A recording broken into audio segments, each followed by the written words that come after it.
जनवरी 14।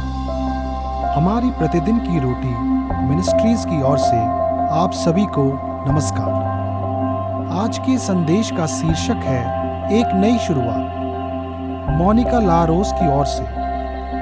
आज के पवित्र शास्त्र का भाग भजन संहिता 120 वचन 1 से 121 2 वचन तक। संकट के समय मैंने यहोवा को पुकारा और उसने मेरी सुन ली।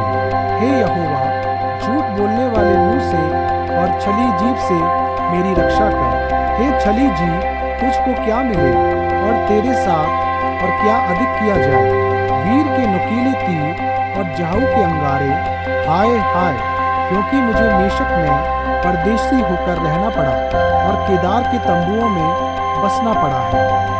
बहुत समय से मुझको मेल के बैरियों के साथ बसना पड़ा है। मैं तो मेल चाहता हूँ, परंतु मेरे बोलते ही वे लड़ना चाहते हैं। मैं अपनी आंखें पर्वतों की ओर लगाऊंगा। मुझे सहायता कहाँ से मिलेगी? मुझे सहायता यहोवा की ओर से मिलती है, जो आकाश और पृथ्वी का करता है। मुख्य वचन भजन संहिता 120 वचन 2।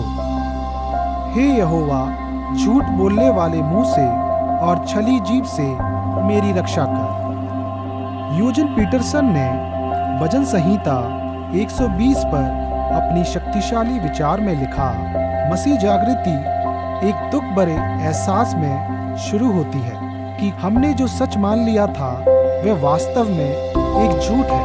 भजन संहिता 120 चढ़ाई के भजन में से पहला है। मसीह यात्रियों द्वारा यरूशलेम जाते समय गाया जाता था, और जैसा कि पीटरसन ने a long obedience in the same direction में इसकी खोज की।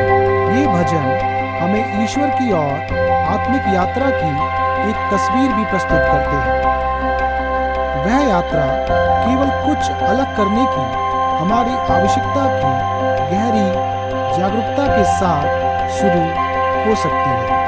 जैसा कि पीटरसन कहते हैं, मसीही मार्ग पर चलने की प्रेरणा पाने के लिए जिस तरह से चीजें हैं, उससे एक व्यक्ति को पूरी तरह से निराश होना पड़ता है। इससे पहले कि कोई अनुग्रह की दुनिया के लिए रुचि प्राप्त करे, उसे दुनिया के तरीकों से तंग आना पड़ता है। अपने आसपास की दुनिया में हम जो विकृति और निराशा देखते हैं, उससे निरुत्साहित होना आसान है। हमारी संस्कृति के व्यापक तरीके अक्सर दूसरों को होने वाले नुकसान के लिए कठोर उपेक्षा दिखाते हैं। भजन संहिता 120 इस पर ईमानदारी से अफसोस जताता है। मैं तो मेल चाहता हूँ, परंतु मेरे बोलते ही वे लड़ना चाहते हैं। लेकिन ये महसूस करने में चंगाई और स्वतंत्रता है कि हमारा दर्द हमें हमारी एकमात्र मदद के जरिए एक नई शुरुआत के लिए भी जगा सकता है।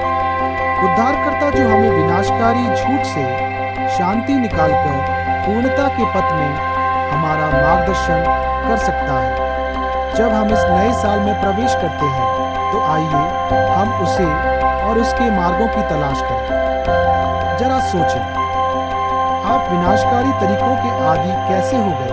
सुसमाचार आपको किस प्रकार शांति के मार्ग में आमंत्रित करता है?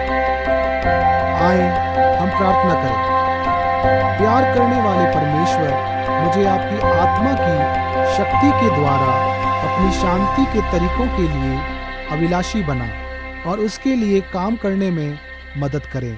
आमीन।